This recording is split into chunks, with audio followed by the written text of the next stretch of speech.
I've been harassing you for years. It seems like since Gideon's Army, since I saw that. And then I was like, I want to get this filmmaker on my podcast. So excited. Get very fixated. You'll have to. I love fixated. But it made sense. This is the most exciting project yet, it seems. Yes, it is. It is really exciting. Yeah. So does it follow that because this is a 4-part, 4-hour expansion? And then the air conditioner goes on, which is nice, but it's also noise. So everybody will hear the air conditioner. It's okay. But that it's also... Ooh, that is nice. It is nice. So do I get 4 times the amount of time with you? That's the question. It's hard. I was thinking actually on the way over, and I was taking notes and stuff, and I was thinking actually about the fact that you had this opportunity to do like this really more nuanced, and you can get an idea of who a person is, of course, in a 90-minute, but you have so much more time you can take so much more time to really build on all the subtle sort of nuances of a human being. Yeah, it's like being able to take a breath. What a gift. It is really a gift. And particularly for a historical story where you have to serve the audience by reminding them of who the person is. And then particularly where it's a person who you kind of know, you think you know, but getting the opportunity to slowly introduce, and someone who's like as accomplished and lived such a full life as Bobby Kennedy, we could have done 2 more hours, easy. We asked for 2 more hours. You did? Did yes. you? Oh, okay, that's cool. We got 4, and I'm not complaining. But you're right. It was a way to get a layered story, to not have to rush through a lot of things, but also because I really wanted this to be archive-based, it was a way to let that archive breathe, to let it come through and really be the star of the movie. And because you're still miraculously working relatively, it's 50 years since Bobby Kennedy was assassinated, but we still have plenty of folks not only alive, but alive and well, and that's a nice advantage. Right? It is an advantage, yes. Of course. Well, it allows you to do this, as you mentioned, the archive.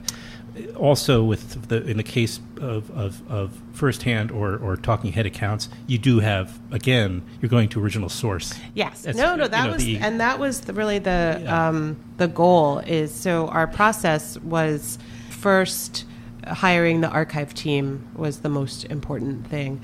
And alongside that, great story producers, Elizabeth Wolfe and Lauren Capps. And they basically wrote a treatise on Bobby Kennedy's life with like every single detail that we could find, which was, as you can imagine, tens and tens of pages.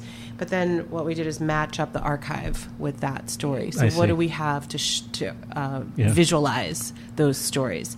And then, only then did we layer in the voices. So it's kind of the opposite of a character-driven study where you usually have the voices first and then you look for, other moments. Right. So that was fun to do. Right. That's interesting. That's cool. And I'm glad I was going to ask you about that. And then did it just sort of turn out that you ended up with a lot of rare or never seen before footage?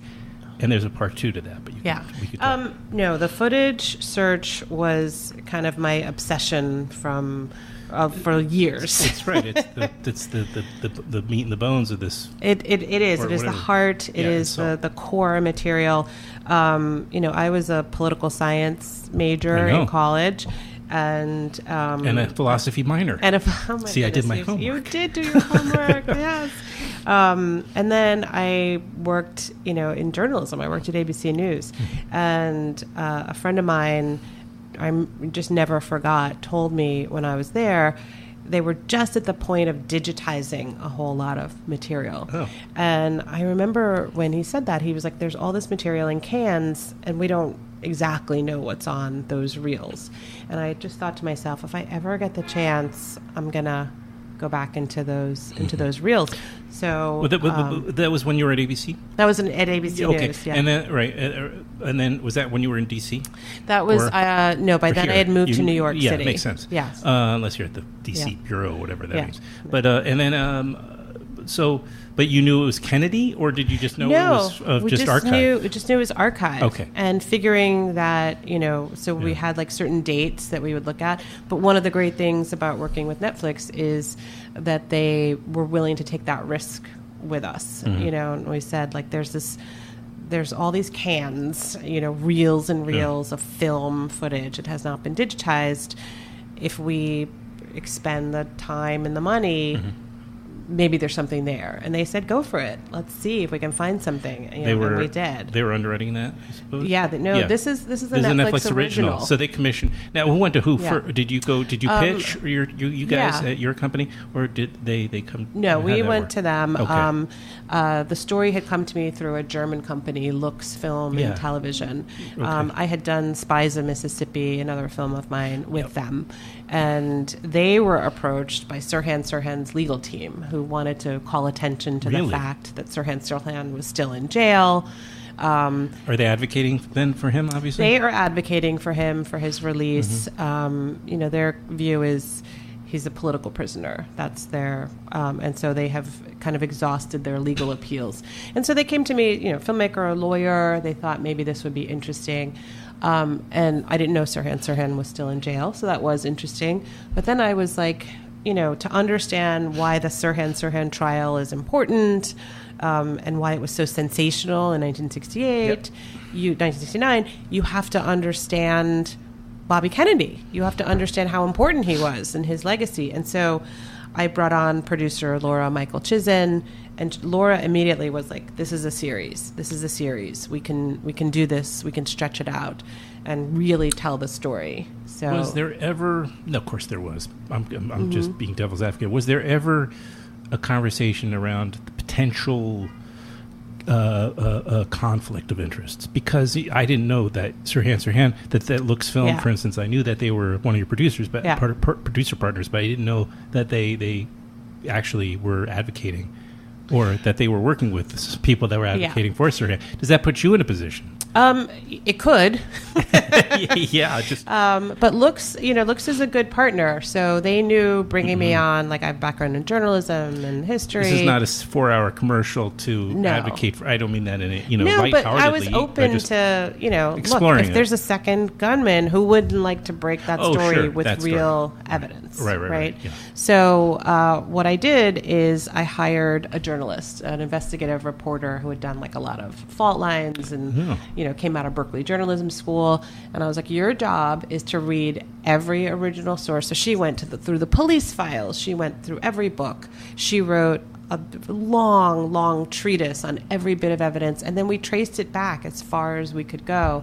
What's that Her name is Lauren Capps, and she's spectacular. She's the good thing about Lauren is she was like pregnant and driving to the LA archives. She called up the original reporters who were still living.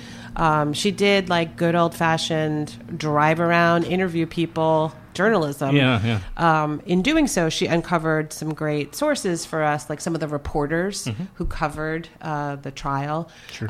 But we didn't feel like we could conclusively say X, Y, or Z. Yeah. What I did find, and was interesting to me as a lawyer, was that the trial, I think, really had a lot of flaws.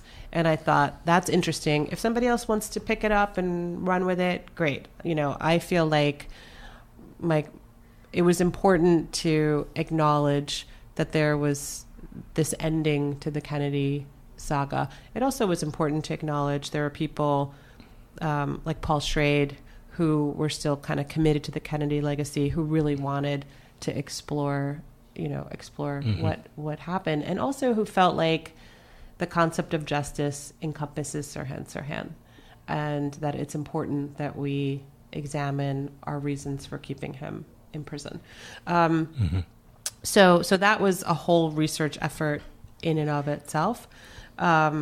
But, we kind of applied the same journalistic standards to the first 3 episodes. So on that, Elizabeth Wolfe was our primary story researcher, and she watched everything, read everything. So, it was a big effort. And that's a difference between a regular feature doc where you usually have a smaller team, or at least I do. This ultimately, it was like 30 people, who were doing both like the behind the scenes, but also like we had a lot of researchers, and we had particularly a really strong archive team. Right, so, of course, because it's the sheer amount of content. And you did mention you digitized a great amount of it. Yes. And I wonder, was there any eye on repair or restoration? Yeah. There was, really? Yeah. Oh, yeah, definitely. So one of the things... It just sort of has the, people like the old texture too, and it's, but that's usually intentional. No. Well, so one of the things that was important, we felt, was... because some of the footage had not been digitized, I knew that if we did that, then it would open it up for other filmmakers to come behind and explore and see what stories they could find. Right. Library, exactly. Yeah. And so a few things, in the process of digitizing, you give some of the archive holders, the rights holders, the ability to bring that footage to life and to bring it to a mass audience. So we didn't always do the tech transfer. Right. The rights holders did. I see. But I'm positive that us giving them, they didn't have the resources to do it. Yeah. That's what a gift. Yeah. Again, yeah, exactly. Like amazing. This stuff exists, and, I feel like we can't examine it too often, right? What a cool thing to have this available. It's a gift. I mentioned, keep saying the word gift, but it's a gift to everybody. Yeah. It's like, a history buffs especially, I suppose. We've been talking already for like 15 minutes. I haven't brought up the film per se.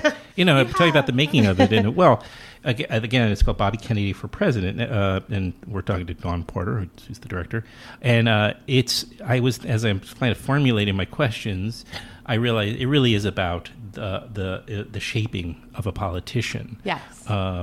He was a cop, kind of like America's top cop, right? He was That's right. As we now like to call our attorney generals or what have you.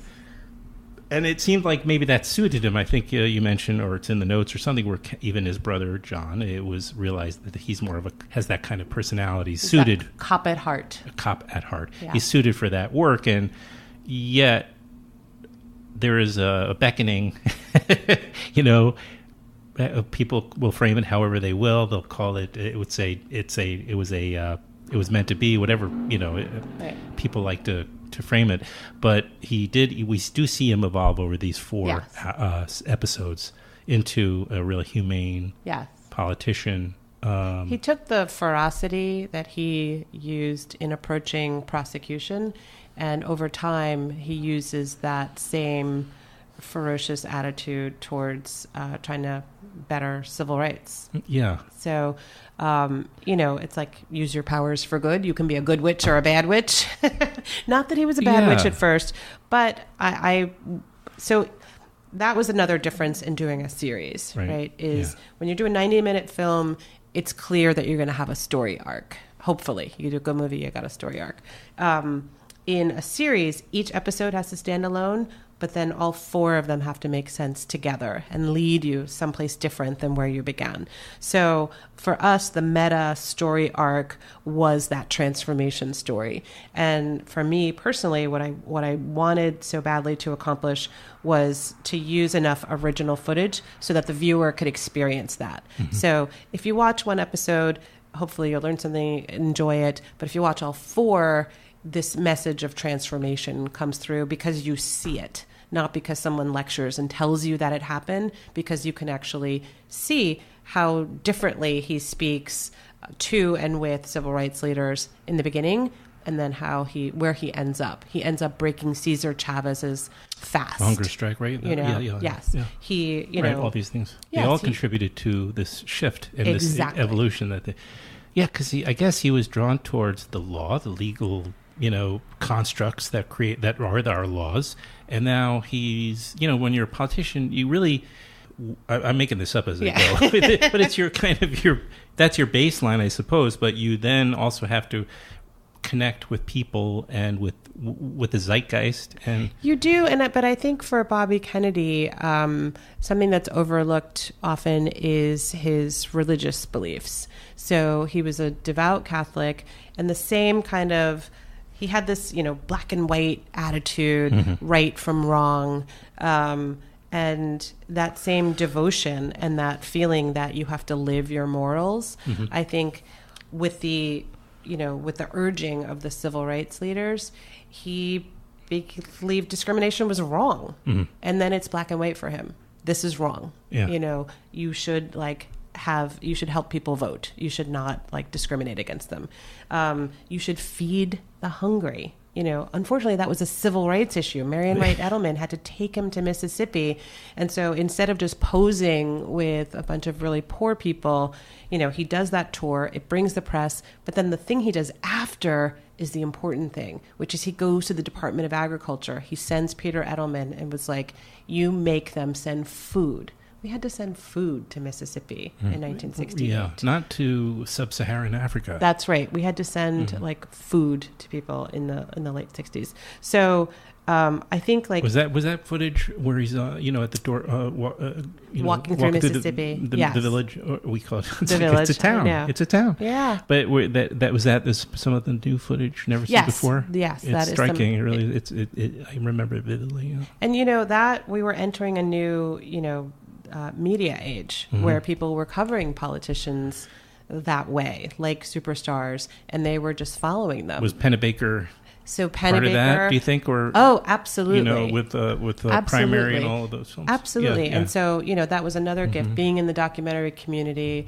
I knew that Pennebaker had, made those movies, so I got to go to Pennebaker's house, his office, and see, and see that, for a documentary geek, it was pretty cool to see, the editing machine where they cut the War Room, and Chris Hedges is such a fine filmmaker.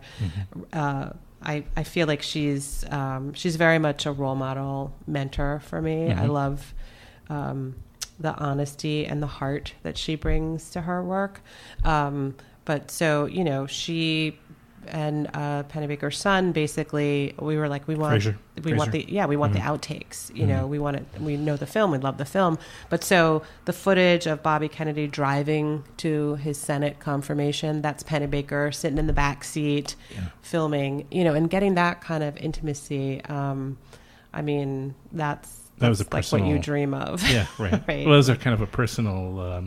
it's an unscripted moment. Seeing him shake his little brother's hand. They're both going to be sworn in that day to the Senate.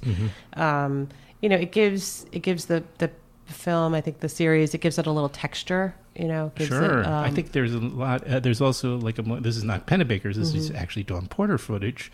Your team at the very end, you had been interviewing, we've already mentioned most of the people in your film, including Peter Edelman and Marian Wright Edelman. Hey, they have the same name. and that is how they met. That is how, Marian Wright, at the time, Bobby Kennedy invites her to testify before Congress about poverty in Mississippi. She invites him to Mississippi and brings a young aide, Peter Edelman, and then the rest is history. It's pretty amazing. Yeah. This is one of the rare occasions where you can say related. Usually they say no relation. No relation. Absolute relation. Absolute relation. There in the film you have Harry Belafonte and of course Congressman John Lewis and Dolores Huerta, and then also, and you mentioned Paul Schrade. So there's a very I think it was a Peter. Remind me who it was. We're seeing them kind of doing that kind of conventional talking head, recalling things, and then you cut to the footage, and then at the end we have a reunion. Yeah. Is that the fourth episode? That is the fourth episode. It kind of it's sort of the penultimate moment in this, and you have a reunion between. Is it Peter? It is Paul Schrade. Oh, it is and Paul. Juan Romero. Thank you. Okay, so it's Paul. Yes. All right. I didn't think. Part of me was thinking. I don't think it was Peter. But and Juan Romero, who was the busboy in the kitchen in the Ambassador Hotel. That's right. Where he was killed, and then they reunite and so they had not seen each other. 50 years. Yeah. And they shared clearly. Paul Schrade was a Kennedy aide, Kennedy labor advisor. Was very, very devoted to Kennedy.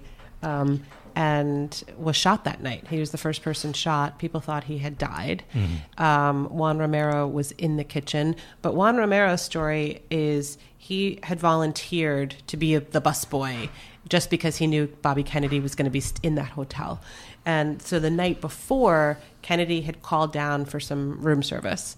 Juan Romero, trades with another busboy and says, let me take that tray up, please. He actually had to pay the other busboy his tips or something like that. So, but he does it because he's excited that Bobby Kennedy is going to be in the hotel. He goes up, he delivers the tray. There's another guy with him. Instead of Bobby Kennedy saying thanks, and Bobby Kennedy was on the phone, he says, hang on a minute. He finishes his phone call. He comes, he shakes their hand. He says hello to Juan Romero, asks them a couple questions. Juan Romero, who's this Mexican-American kid who felt like there were no opportunities for him and he was always going to be a busboy, or maybe he was going to join a gang, or just really wasn't sure about his future, starts to think, I may have just met the next president of the United States. And he took the time to talk to me. And it just started him thinking, possibilities. So the next night, he's super excited. He knows Kennedy's going to be there. He's in the pantry, and he waits for Kennedy, and he wants to shake his hand one more time. And he does, and it's right at that moment that the shots ring out. Kennedy falls to the floor. Juan drops to the floor and kind of cradles him. So, bringing Juan and Paul together, there's some special experiences you have during making films, and watching the two of them, they didn't need a lot of coaxing to feel comfortable with each other. And I think Paul Schrade really helped Juan, because Paul understood everything about that night. And Paul also said, unbelievably, Juan Romero felt like maybe it was his fault. That he could have done something to stop that bullet. And Paul said to him, you were important to him. You were there. It was a very calming, kind of cathartic conversation. So then when we see them, Paul brings him back to the location of the Ambassador Hotel. And Juan, that's the first time he's been back there, since that traumatic time. So it was a very, even though this is mostly archive based, it was also the thing I love to do, which is put characters in a place where their memories will take over, and then you can watch what happens. We love to watch what happens. Yeah. Well, it's a great documentary, and what I hope is that with the success of this, people are listening, and we'll see it a lot. Well, millions will see it because it's on Netflix, but the more people do see it, the bigger success it is, the more opportunities for similar long format documentary work like this gets. I do too, because it's really it's good for craft. I think it's good for filmmakers to have. We're always talking about a sustainable career, so to have such a big meaty project, this really supports kind of all kinds of skills that you need for other, managing a big team, managing archive. So it was a great experience for me, and I'm really grateful to being able to do it with Netflix, and how much creative freedom they gave our team to get this done. Just want to mention, since we are here at Tribeca Film Festival, even though this podcast will probably go up on Thursday, you're having your world premiere screening-wise here at Tribeca on the 25th of April, and then the film launches on Netflix globally on April 27th. So make sure to put that in my list. So, which is Friday, so you have perfect timing. It is perfect time. Yes. Well, sometimes I like to put it on after, because then people can go directly. Right. But you can at least put it on your My List, and people are going to watch it. I don't need to help. My little podcast, I'm going to make it. I'm happy about your podcast. Thank you. Me too. And I finally can cross that off. Dawn Porter. Yeah. No. Hopefully this is the first of many visits. I hope. Anytime. Thank you so much. It's been really fun to talk to you. Thank you so much. Thanks for all your work and promoting what we do. Appreciate it. Yeah, right back at you.